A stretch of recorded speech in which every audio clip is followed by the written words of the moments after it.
पूज्याय राघवेन्द्राय सत्यधर्मरताय च। ನಮಸ್ಕಾರ, ಪರಿಮಳ ಮೀಡಿಯಾ ಯೂಟ್ಯೂಬ್ ಚಾನೆಲ್ಗೆ ಸ್ವಾಗತ.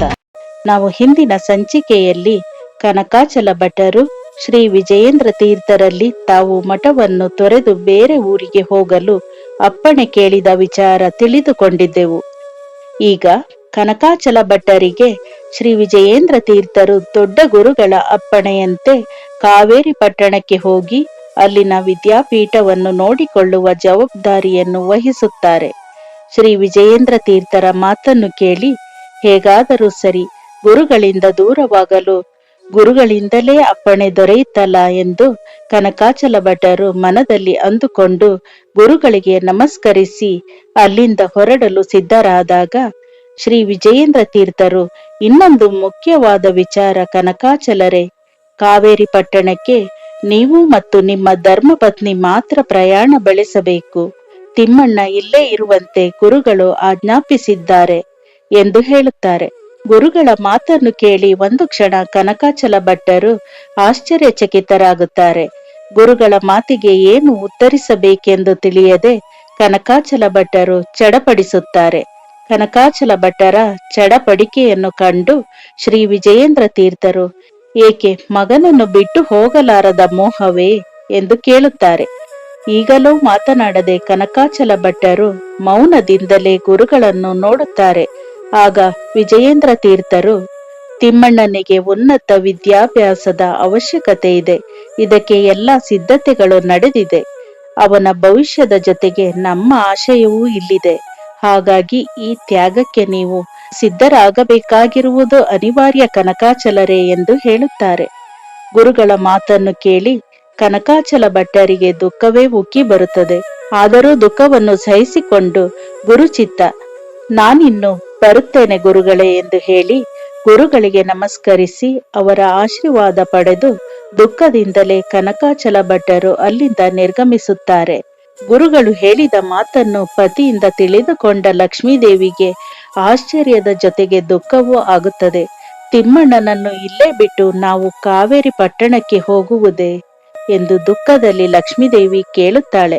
ಆಗ ಕನಕಾಚಲ ಭಟ್ಟರು ತಮಗೆ ಒಲ್ಲದ ಮನಸ್ಸಿದ್ದರೂ ಪತ್ನಿಯನ್ನು ಅನಿವಾರ್ಯವಾಗಿ ಒಪ್ಪಿಸಲೇಬೇಕಾದ ಕಾರಣದಿಂದ ತುಸು ಬಿರುಸಾಗಿಯೇ ಇದು ಗುರುಗಳ ಆದೇಶ ಎಂದು ಹೇಳುತ್ತಾರೆ. ತಂದೆಯ ಮಾತನ್ನು ಕೇಳಿ ತಿಮ್ಮಣ್ಣನಿಗೂ ಆಶ್ಚರ್ಯವಾಗುತ್ತದೆ.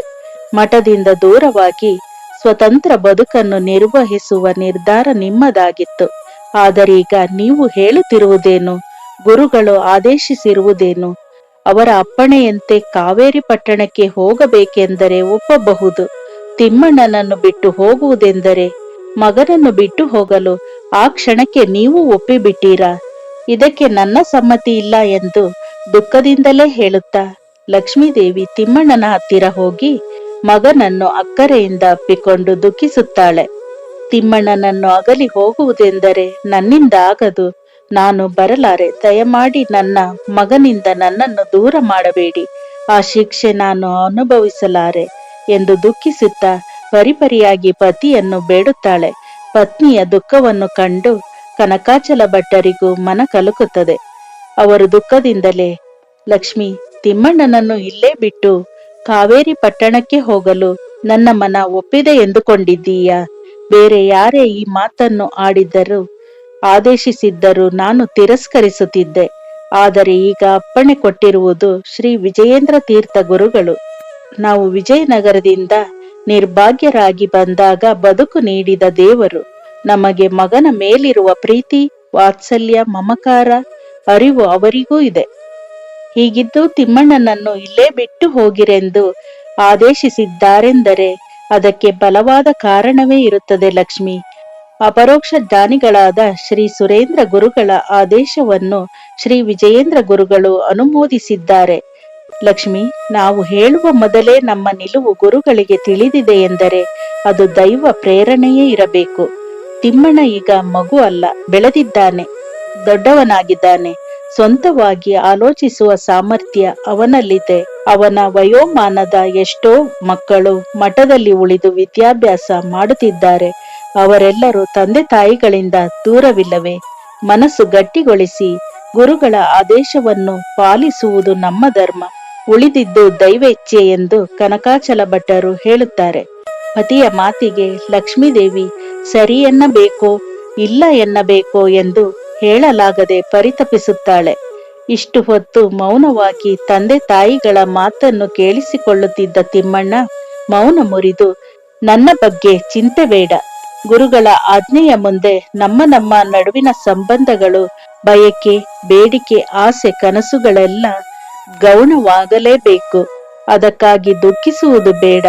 ನೀವು ಇಂದೇ ಕಾವೇರಿ ಪಟ್ಟಣಕ್ಕೆ ಹೊರಟು ಬಿಡಿ ಎಂದು ತನಗೆ ಮನಸ್ಸಿಲ್ಲದಿದ್ದರೂ ಗುರುಗಳ ಆದೇಶಕ್ಕೆ ಕಟ್ಟುಬಿದ್ದು ಒಪ್ಪಿಗೆಯನ್ನು ಸೂಚಿಸುತ್ತಾನೆ. ಮಗನ ಮಾತನ್ನು ಕೇಳಿ ಒಂದು ಕ್ಷಣ ಲಕ್ಷ್ಮೀದೇವಿ ನಿಂತಲ್ಲೇ ಕುಸಿದು ಕೂರುತ್ತಾಳೆ. ಆಗ ಕನಕಾಚಲ ಭಟ್ಟರು ಹೆಂಡತಿಯನ್ನು ಸಮಾಧಾನ ಮಾಡುವಂತೆ, ಲಕ್ಷ್ಮಿ, ತಿಮ್ಮಣ್ಣನಿಗೆ ತಂದೆ ತಾಯಿ ಗುರುವಾಗಿ ಶ್ರೀ ವಿಜಯೇಂದ್ರರಿದ್ದಾರೆ.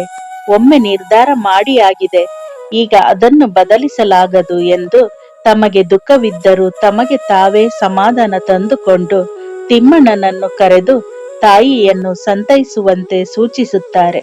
ಆಗ ತಿಮ್ಮಣ್ಣ ದುಃಖಿಸುತ್ತಾ ಕುಳಿತಿದ್ದ ತಾಯಿ ಹತ್ತಿರ ಬಂದು ಪಕ್ಕದಲ್ಲಿ ಕುಳಿತುಕೊಂಡು ತಾಯಿಯನ್ನು ಸಂತೈಸುತ್ತಾ, ಅಮ್ಮ, ನಾನು ಎಲ್ಲೇ ಇದ್ದರೂ ನಿಮ್ಮ ಮಗ, ನಿಮ್ಮ ಆಶೀರ್ವಾದ, ದೈವ ಕೃಪೆ ಇರುವವರೆಗೂ ನಾನು ಚೆನ್ನಾಗಿಯೇ ಇರುತ್ತೇನೆ. ಆಗಲೂ ಲಕ್ಷ್ಮೀದೇವಿ ದುಃಖಿಸುತ್ತಲೇ ಇರುತ್ತಾಳೆ. ಆಗ ತಿಮ್ಮಣ್ಣ, ಅಮ್ಮ, ಚಿಕ್ಕ ಬಾಯಲ್ಲಿ ದೊಡ್ಡ ಮಾತು ಎಂದು ಭಾವಿಸಬೇಡಿ. ಇಂಥ ಸಂದರ್ಭದಲ್ಲಿ ನೀವು ತಂದೆಯವರನ್ನು ಅನುಸರಿಸಿ ಹೋಗುವುದೇ ಆದ್ಯ ಕರ್ತವ್ಯ ಎಂದು ಹೇಳಿ ತಿಮ್ಮಣ್ಣ ದುಃಖಿಸುತ್ತಲೇ ತಾಯಿಯ ಭುಜಕ್ಕೆ ಒರಗಿ, ಅಮ್ಮ, ನನ್ನ ಚಿಂತೆ ಬೇಡ ಎಂದು ಹೇಳುತ್ತಾನೆ. ಆಗ ಲಕ್ಷ್ಮೀದೇವಿಗೆ ಇನ್ನೂ ದುಃಖ ಹೆಚ್ಚಾಗುತ್ತದೆ. ಮಗನ ಗಲ್ಲವನ್ನು ಸವರುತ್ತಾ ದುಃಖಿಸುತ್ತಾಳೆ. ಪೂಜ್ಯಾಯ ರಾಘವೇಂದ್ರಾಯ ಸತ್ಯಧರ್ಮರತಾಯ ಚ. ಶ್ರೀ ಗುರುರಾಯರ ಸಂಪೂರ್ಣ ಚರಿತ್ರೆಯನ್ನು ತಿಳಿಯಲು ನಮ್ಮ ಪರಿಮಳ ಮೀಡಿಯಾ ಯೂಟ್ಯೂಬ್ ಚಾನಲ್ ಅನ್ನು ಸಬ್ಸ್ಕ್ರೈಬ್ ಮಾಡಿ, ಲೈಕ್ ಮಾಡಿ, ಶೇರ್ ಮಾಡಿ. ಧನ್ಯವಾದಗಳು.